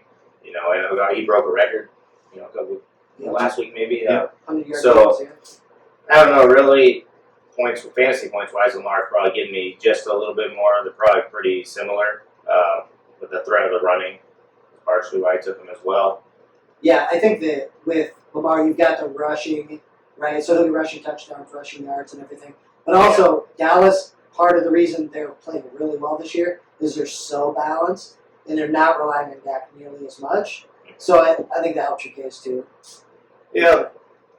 Yeah, I never feel comfortable having that many, too many. Like the way I feel comfortable, I'd rather go quarterback and receiver, try to double my points kind of there, that way. And so that's kind of how I played it out. And at the moment, he's ahead of him on points. Like I said, with this week, he scored 17, and with that missed game, they'd probably be about the same. Maybe Dak maybe a little bit less. So with the missed game and he's already played this week, he's really ahead. Is what you're saying? Yeah, like 60 points. 60 points, but he has this game under his belt already. Yeah. And then game. So we'll see. So We'll see either which way. Yeah. Like after it's all said and done. He's got about 30. Dak would have to score 35 points this week, about roughly 30, 35 to be with him. Who do you think's gonna boom for you? The rest of you. So I've been hoping Scary Terry, Fitzpatrick he'll throw the ball a lot. Like I said, I have been trying to get another running back because I don't trust them, the Tampa Bay Buccaneers, to stay with Leonard Fournette. Leonard Fournette has been running well, catching the ball well, putting up points for me. Did you guys see the video of that guy? Like whenever he's He gets tackled. He's he's laughing. giggling and shit. Yeah. Zeke's doing well for me. They're really balanced this year, so he's fine as my number 1 back. Justin Jefferson, he's fine. But yeah, then my other receivers have been so boom and bust. Cortland Sutton, even when he's had his chances with Judy out, he's been so up and down, up and down. I read off Scary Terry's up and down numbers. Here's these: 1-9, 22, 6, 6, 23, 19, 9, 5, 3. So it's just like I can't ever get a consistent number from him, and that's what I want. So I'm hoping, him and Julio, I'm hoping are going to stay consistent for me. that Devin Singletary didn't work out. They were all high on him. It sounded like coming out of training camp, and hey, this and that. He's looking good. He slimmed down a little bit. He changed his training up. He's their number one. They walked him out as the number one right away. But then they were running design QB runs and not handing the ball. It's like, what the heck? And then eventually kind of moved over to Zach Moss, and it's like, what the hell is going on? So I think that kind of nipped me taking him. Looking back at it, maybe I should have searched harder for a running back instead of Julio. I think at the time, though, they were still kind of thin and out. Well, where you got Julio, too, was great value. Great value. It just hasn't been able to put it together there yet. Because didn't you get him all like seventh or eighth round? Yeah, I got him way back. So, at the time, I was like, oh, I got to take him here. Yeah. So I don't know. Like I said, I've been trying to ship off full Scary Terry for a running back. Mike Davis, he hasn't done much of the breakout of Cordero Patterson. That hurts me. Mike Davis is just bad. Yeah, and I got, I got Chuba Hubbard. So when McCaffrey was out, I was being able to ride that, and that kind of showed me right there I need another running back because I was winning games then. So. It's been a rough few weeks. So if I can get those guys to start producing consistently, I'll be okay. Yep. But they haven't been. I've been losing. Yeah, the scary part is that's Julio Jones' rap sheet for his career. This isn't just with the Titans show, but I've had it plenty of times. And oh yeah, I had one there too. Yeah, and he'll win you a week all by himself. Oh yeah, he'll do something stupid, but then the next week when you're like, all right, I don't need that, but I would appreciate like an 18 spot, 15 to 18. He gets you 6. Yeah. Maybe. He was like that. Like, special, and then the next week, just when you needed him the most. Like, hey, I need to string some wins together, and your team was almost dependent on, like, the wave was there, so you'd be spiking with the roller coaster with your receiver, even if the rest of your team seemed like it was okay. Yeah. You needed that consistency of the 15 or something. Yeah. Yeah, whenever I had him, it seemed like when he would drop me that 30-point game, it would be when I was already going to win by 30. Yeah. It's like, oh, great, but I didn't need that this week. Next week, I needed it when you gave me 2. Right. Like, yeah, I get it. I didn't realize, I honestly didn't realize McLaurin was so up and down. I just thought he was, I didn't realize. It's quarterback. So it is quarterback play. And, I think my point rankings, if you look at it where I'm at in the standings, you tell that the guys are up and down. I got, 1, 2, 3, 4, 5 top 10 guys in point ranking, but I'm, sitting on the outside looking at the playoff race right now. It's like, so that right there should tell you it's been like this off their points because they're scoring, but then they're not. So. Yeah, agreed. Who'd you get? Did you even say somebody? Not yet, no. So I've got a few that I think could potentially end up breaking out, right? So Michael Carter, I think he's going to finish the year really strong, probably as my RB1. I'm worried about Gibson and Swift, like Detroit, because they're so bad. He's a great talent, but they're just not using him right. And Gibson's obviously been hurt, so I'm worried about that. But I also have Latavius Murray that should be coming back. I'll go AP for Tyreek Hill right now. So. For Tyreek. We'll go Scary Terry for not AP. I'll give you his other guy too, Jeremy McNichols. Let's get involved, baby. Listen to that. You get that pass catcher back, you get that power back, you get whatever you is. Yeah. No, so hopefully, if Murray comes back, they need him in Baltimore. So I think that could be big. But my sleeper that I think really could end up breaking out now that he finally chose a team is Mr. Odell Beckham Jr. He could end up. So if I have some weird issue Is that with wishful thinking? yeah, 100%. Okay. Yeah, 100%. But Debo's possibly injured. Ayuk's coming back. Kittle's there. His points are going to be the same. So if I start to see, obviously it'll take a few weeks, right? But if I start to see potential out of OBJ over there, that could be a huge thing too. Because I'm going to need that. I don't think my receivers are going to be that strong forever. Yeah, so that's where I'm at. It's a little bit up in the air. I'm not super deep either. But I think for the most part, I think this year nobody's really deep because of all those injuries. No, because the ESPN draft. So when we draft on ESPN, you know. Yeah. No, I get you. I get you there. For that reason. I get you there, but we're talking about a lot of boys that have gotten injured in the season. I mean, we've lost a few running backs already that would already be on your team. You know what I'm saying? Like, you said you're hurting a running back. You might have had that other running back. I wanted him. Damn it. You had Latavius. J.K. Dobbins, I was expecting to be bare minimum a high end 2. I was actually expecting him to be a borderline RB1. And he goes out. That's a little different than a Latavius Murray starting. Yeah, that's 100%. so having Latavius as your backup, as your mix-up, if J.K. Dobbins was still there or whatever, that would be depth. I would consider that depth at that point. And you're missing guys like that. I mean, we had a bunch of injuries to start the season, before the season, and as he keeps going, quite honestly. I mean, it isn't like you feel confident starting even an AP or even a McNichols versus now Derrick Henry. Yeah, and with all the injuries, you got to look at guys that are coming back. That might be in the waiver wire too. So, Curtis Samuel was hurt, right? As an example for Washington. I don't even know if he's played a game, has he? Right. He might have played for a little bit last week. If he did at all. If he played one. Yeah. I don't know if he has. So he's been just teetering on that all year. Yeah, so he's been hurt, but he's coming back, and Fitzpatrick's coming back at the same time. Obviously, we've got more faith in him. He's going to throw some picks, but he's going to throw a lot of yards and a lot of touchdowns. So I think he could be one to look out for, too. He was out on the waiver wire. Somebody just dropped him. I got nothing else. I might as well pick him up and sit his ass. Just pay attention to that stuff out there, I guess. So I was going to ask you guys a question. We've seen the Dolphins obviously upset the Texans. Ravens, sorry. Yeah. So that's 3 wins now? Did they make a push? Bills aren't pulling away anymore. They have 3 wins, and what? Bills have 3 losses now? Yeah, I think they're 5-3, 6-3, something like that. Their defense did ball out against the Ravens. Bills' defense is still going to be good, and I think I think the Bills' offense is better than the Ravens, so I think they're going to, they'll beat them, and they maybe can compile some more wins, but as for making an actual push for a playoff, it's fine. I don't think so. I was intrigued by it because I think they also give the reason why it struck into my mind about it is you're talking about players coming back. I think they gave Will Fuller the 5th back here. Yeah, if the offense can show me something else, Yeah. the defense will be balling out. If the offense can show me something else, then maybe.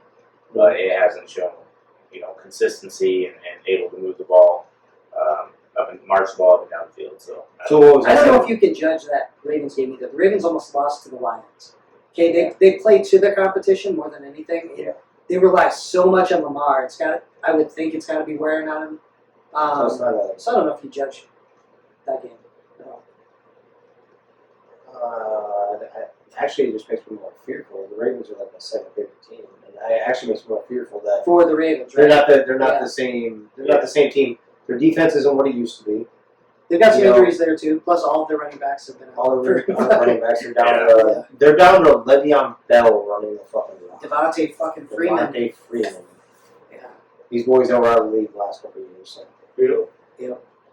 I did, even though I think we're getting down to winding her down, finishing up, I did want to mention I did get one right already on my picks. Pitt did cover. They beat UNC 30-23. The spread was 6.5. So I got that one under my belt, and I got my. I always put in. I don't know if I mentioned that. I always put in 115 team parlay every week for $1. No different than, in my opinion, no different than anyone that goes out and plays the lottery. At least I'm literally making my own pick. I got 2 of them out of 15 rolling right now. So I had another one that I played yesterday. So, I haven't checked the Cincinnati. That's what I was going to say. What's the Cincy score? I can't remember. 30-21 with 6 minutes left in the fourth. 30-21. They're just 38 to 21. That's still 17. Yeah. So they were doing. Oh, and South Florida's about to score. First and goal with the Cincy 2. Damn it, Cincy. We had so much hope. Well, they put so much pressure on themselves that they think they have to go out there and do this instead of just playing and not necessarily even their own fault. Like the College Football Playoff Committee also gave them no love. Hold on, is every team playing up for them? Yeah, that's what I mean. Like, So this is how I feel about Texas. I feel like everybody plays up for the Texas game because of the whole horns down crap that came out several years ago. everybody likes to beat up on Longhorns, no matter how bad they are. They somehow get in the top 25 to start the year. So I feel like everybody kind of plays up for that game, even though they may be the not the better team, or not even close. And maybe that's what teams are doing here, I think, are, hey, here's a top 5 team. They're talking college playoffs. They're not that good, and they're kind of playing up to that level. I think there could be some of that, but some of these teams. What was it last week? Was it Temple or Tulsa? I can't remember which one, but they didn't beat them up either. Tulsa.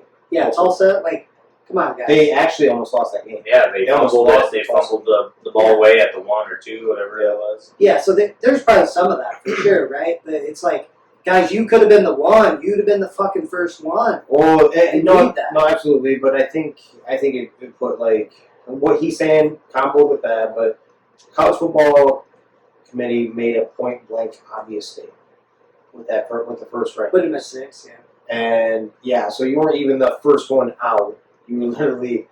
So I don't know. I think this SMU game next week will be, as long as they win this game, will be a big test because SMU's offense can put up points. Can you put up points and get a stop? I still believe that there's no way that they'll put them in, even because I think they're 5 now, right?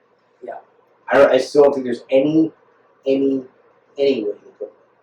And I'm talking every domino that looked like it fell right. Like Oklahoma loses this weekend, so that take another undefeated team out. Alabama loses one of these 3 games prior to even going to the Georgia one. I swear to God, I feel like they would put Alabama, a 3-loss team, in before they put Cincinnati. Man, I just hope you're wrong. I get what you're saying. I hope you're wrong. But all the Big Ten teams that are still hanging right there, they all have like 1 loss. That's going to clear itself up, kind of. But if there's one of them with a 2-loss, but let's say Alabama ends up with 3, some version away from, and there's a 2-loss Big Ten, I bet you they let them in instead. And I don't think it's fair. I'm a Big Ten guy. I don't think that's fair either. Cincinnati, yes, they haven't been blowing out everyone they need to. We did say that earlier on. They have to do that. But to me, it's not right. Now I think they put so much pressure on themselves. They feel like they need to blow someone out, so they're playing outside of what they normally do. Is what I'm getting at. I think that's what they're doing more than anything. Instead of just playing the game, and they were feeling damn good about themselves, and then the committee made that statement loud and clear. I think, in my opinion. Who was Cincy's big game this year? They played like Notre Dame. Right. And then Indiana, but ever since Penix Jr. went out, that win means nothing now because it looks like shit. They haven't been that good. Don't you feel like if you're run a team like Cincy, and you feel like this year could be the year, put at least a couple on the schedule that can help you. You make these 10 years in advance. That was going to be my next question. Yeah. How far in 10 years is it, right? It's like 7. It's something like that. Maybe 7. It's like 7 years, I bet. So it's not even your current class. Like when I think it's at least 5 because I remember it was a couple years ago that we signed to play Alabama next year, I believe. So or have a home and home for 22 and 23, and that was a couple years ago at least. And That's so far. 1 year away. Okay. So. But that being said, they're not going to have to worry about it after this year. After they go to, or is it?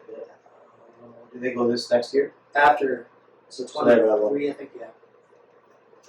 It sucks. That's all I'm saying. And they've always done this, even when they're and some of the smaller teams have shown that they can hang. The classic Boise State one, TCU showing up in that one. UCF rolling against. I think they're afraid of the upset, and it doesn't bring that much money either because that's smaller college versus like 2 powerhouses. Definitely the money. It's definitely money at the end of the day. So it is. They can make it whatever they want. That thing is a joke now, especially with that Michigan one. That upset me right out of the game. Like you literally have nothing to put this on right now. So the eye test showed that Michigan State won. What the fuck are you talking about? That is not how this was. They literally played head to head. You ranked Michigan higher than Michigan State the week before Michigan State beat. Yeah, that reasoning was terrible. I get if you want to say a better team. That's what they said. Beat Michigan. No, I'm saying because Purdue beat Michigan State, right? But they're saying Michigan State beat Michigan, so that's a better loss. If they would have come out and said something like that, I'd be like, okay, I could understand that. But to your point, they've been saying head-to-head's important. But they said it's one of the most important. Yeah. And they can't say that and still stand on the Oregon and Ohio State. Yeah. We can't do that because Oregon lost to a worse team. right? Before that last setting is what I'm saying. Yeah. Oregon lost to a worse team than Ohio State lost to. If you're going to do the same argument, so stick with the head-to-head. That's really good. That's a really good point. Stick with the same damn point. They had head-to-head. Show that it means something. They were both big-time conferences. It should have been done right. Yeah. But then and Purdue was not a horrible loss. It's 6-3. I'm not saying Purdue's going to win a national championship or play in a huge-ass bowl. Yeah. But they're 6-3 and they beat 2 top 5 teams. So yeah, definitely get where you're coming from, man. It's not. There won't be a perfect system no matter what, right? But no, because as soon as you extend this out, they're just going to let more of the powers in anyway. So they would have to go to 12 just to get Cincinnati in. And then you'd finally get a Pac-12 or like with even a one-loss Pac-12 or a one-loss Big 12 would finally get in. Finally, you know what I'm saying? They would get in with that. They wouldn't have to go undefeated. Yeah, somebody's going to get hooked. Well, other than that, it'll still be the SEC power. They'll put in 3 or 4 SEC teams in that 12. Yeah. They'll put in 2 or 3 Big 10 teams, and then, like I just said, Pac-12 and the ACC may get one, and then finally you get to throw a ball with like a Cincinnati, So, I don't know.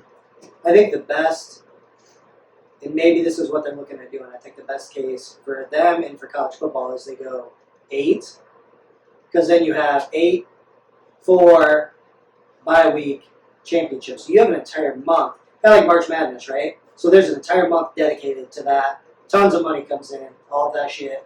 And it'd be the same thing with college football. You'd have an entire month right there, 8 for nothing, and then the championship.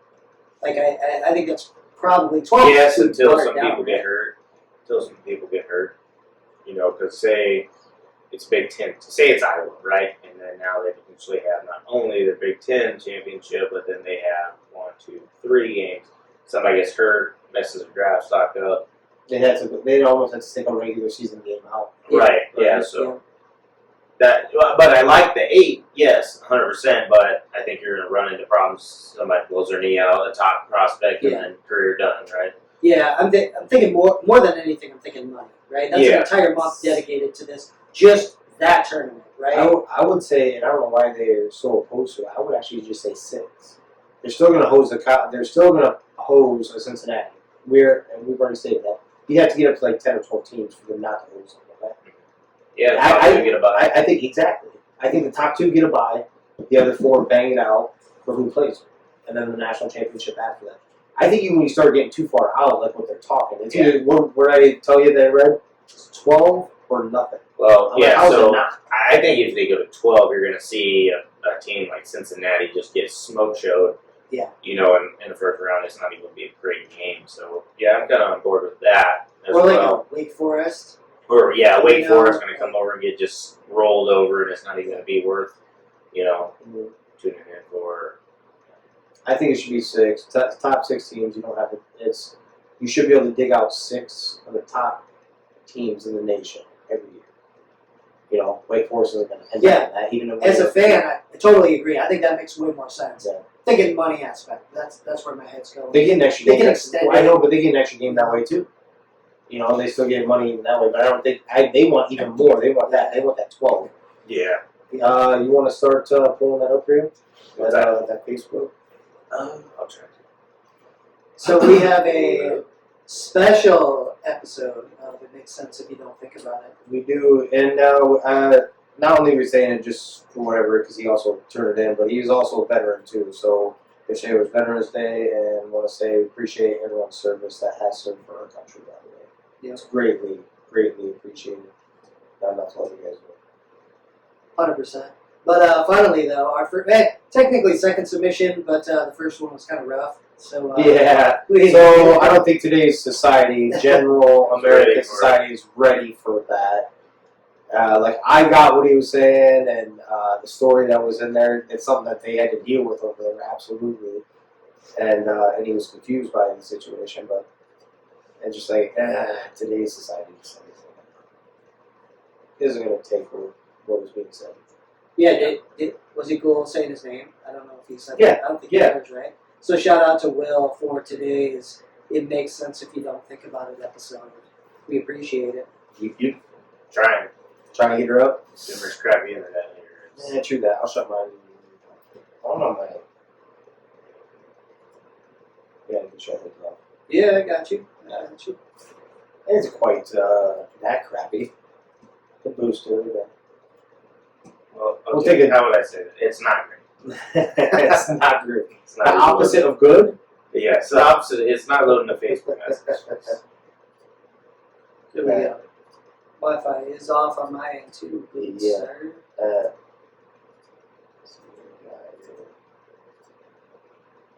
Yeah, I would say I'm on my hotspot. It's not one of those. It just keeps waiting for Facebook. Well, Jimmer, you had a pretty good idea what the story was, right? Not detail for detail. I'll try to just bring it up. Why don't you guys talk about something? Like, hey, how beautiful your eyes are.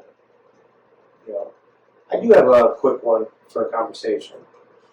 What is the one food that you, like, if it had no punishment on your body whatsoever, that would be your one go-to? Like, it all of a sudden become a healthy food. It would be healthy, but it still tastes the exact same way. What would it be? And we're not talking about peanut butter. You're not allowed to say peanut butter. Whoa, slow down. You can't say peanut butter. That's not. What? I should How say do a you meal. put rules? I should say meal. A meal. Peanut butter is not a meal except for Danny. Fucking communist, this is bullshit. I do what I want, man. Alright, let's talk about this. So I think, I think the easy answer I'm a is kid at generally- heart, and to say, I'm a kid, right? I'm gonna say pizza. It usually is. Yeah. I mean, that's the easy go-to, isn't it? Oh, so we're not saying peanut butter or pizza? Well, no, I'm not even taking a shot at you. I just mean, like, that's usually the cheat day food, isn't it? Yeah. You know what I'm saying? Even if you're on a diet, that's usually a cheat day food. It's either that or like some version of mashed potatoes and stuff like that. You know? Yeah. What would be number 2, though? Alright, pizza's gonna be what everybody says. So I'm a big fan of cheeseburgers with egg and peanut butter on it, okay? And even we'll throw a banana on it once in a while. If I could just smash that shit. Are we talking about Yeah. you throwing a banana in you or on the burger?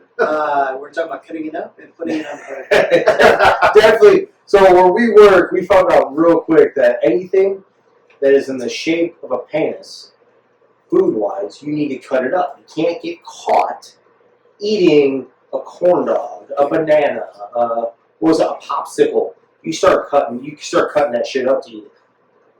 Yeah. So many Yeah, pictures. especially with Snapchat being around these days, it's a crazy thing. Try to pull it up in your phone.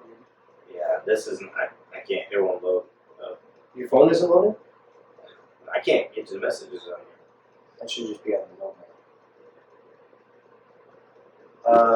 What was yours, Rio, since he went burger? Sorry, what is it? I was trying to. Any food turns into a healthy food and you can eat it all. He ate it all the time. It don't matter. Same taste though. It isn't like he just got. Oreos. Oh, okay. Hold on. Meal. Oh, Because I meal. said- Oh my god! No, I said no one rules. touched it. Yeah. I said it to him. I said no, just flat out picking peanut butter. That's the same thing, right? No, that's not the same thing. A meal. Fine. You know what? You want to stick with that cheap ass shit? Then you go ahead. You go with Oreo. You go with your fucking peanut butter. Why don't you guys spread it on each other and fucking No peanut butter, no pizza, no Oreos. No any food other than the one I tell you to pick. How about that? Fucking Father Jimmer over here. Good God. Right. I didn't know it was that what's big your a number deal. 2, Rio? Shoot, I can eat it. And just, What's your favorite food of all time? Yeah, Man, that's healthy. pretty easy. basically when it comes down to it. it's loading up here. Ooh, Starting to finally. Here we go.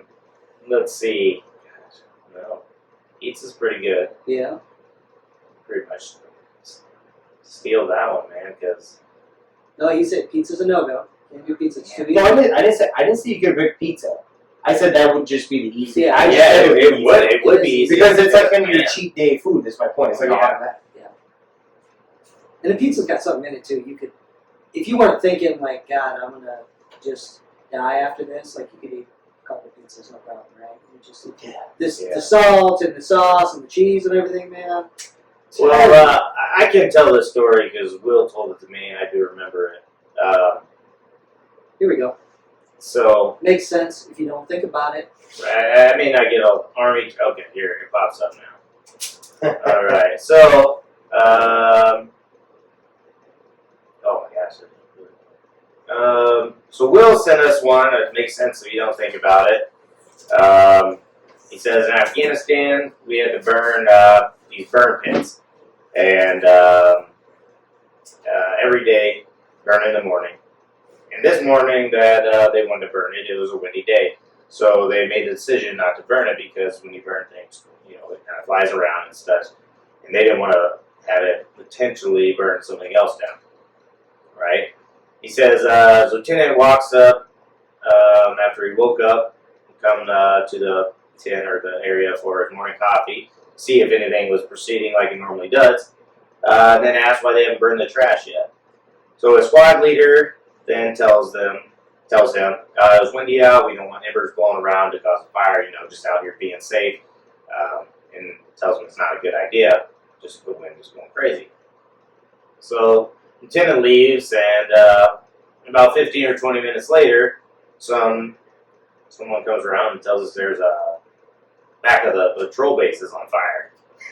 So they run out there, and they see the burn pit burning, and their big old cardboard container wag bags and their toilets. So wag bags are like, what do you say, where they take a poop in, right? It's a package that you tear it, yeah. And there's like a single wet wipe, a Ziploc bag, pretty much a trash bag with cat litter. So when you're done, you just tie it up and throw it in, and they burn that as well. So that's what a wag bag is. So yeah. Anyways, it's on fire, and he said their shitters there were just made out of plyboards, right, and all grouped together. And the fire that they had started burning had blown its embers over there and burned down their shitters. He said it ended up burning 3/4 of the shitters.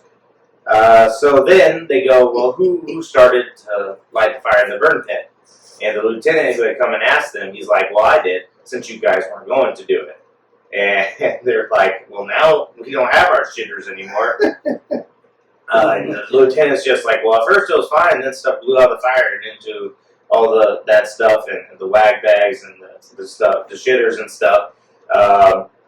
Yeah, so makes sense if you don't think about it. They already told him not to start the right. Why they did it? Right, they told him, and so they had to go a couple days digging holes to poop in because they didn't have enough shitters, and until it sounds like contractors don't build some new ones. Oh my God, that's awesome. So sometimes you got to listen to the advice of some other people. Makes sense if you don't think about it. Makes sense if you don't think about It's a it. windy day out. Light that Courtesy of Will Arnold. Oh yeah. Shout out to Will. Big shout out to Will. Thank you for bringing us that. Poop is very flammable. Makes sense if you don't think about it. Oh yeah. So, Are we talking about yours? just The 6 that you do a day. Yeah. So So, anybody listening, let's make this very clear. here we go. So, the average human being, what do you believe? Chris, how many times do you think an average human being probably takes a shit? What's probably the safe number? Hey Danny, there's your purple bike you're talking about. Casey's Will. Still out there. Will Arnold just sent me a picture of that purple bicycle that we brought up Still in out. our podcast the other day. So many times does an average person shit that you want to I would say 2, right? Like At once in the morning, and then maybe once in the evening after supper. maybe. Yeah. But one a day sounds good. Sounds average, whatever. Okay. But what's the number where you concern yourself? Like Anything over 3. anything 3 or more? Yep. 3 would be okay. Depends on what you eat. I mean, I know, So- last night I had OP pizza and it kind of ran. Same here. So, Same here. I think I hit 3 for the day. So, I think I did too. But that's depending on what you eat. Danny, how many times how many do times you shit a day? Yes. Really calling you out on air. If I really have to think about it, Average. Not a high day. average is probably right around 5. No, stop. You're like, well, that is not the number you told me. 4 or 5. I would Dude, say. It's still a ridiculous That is number. still, but hold on. You just said average. You tossed 6 at me when we talked about this before. I mean, maybe at that point I was. He's going through part himself. Right, Well, drink a lot- yeah, no, I'd drink say a lot of 6 protein isn't shakes. abnormal. What? That is that That's abnormal? Hold on, say that one more time. 6 is not abnormal. 6 poops a day is not abnormal. Yeah. We need a doctor on this show because Danny is slightly misinformed. Listen, you boys just need to up the protein intake. Hold on, we do have to call our boy out though, Marv, on the other end. He also told us he only shits maybe every other day. Dude, what's going on? Yeah, I'm like, he's like, yeah, you doing any more of that? I'm like, dude, that ain't normal.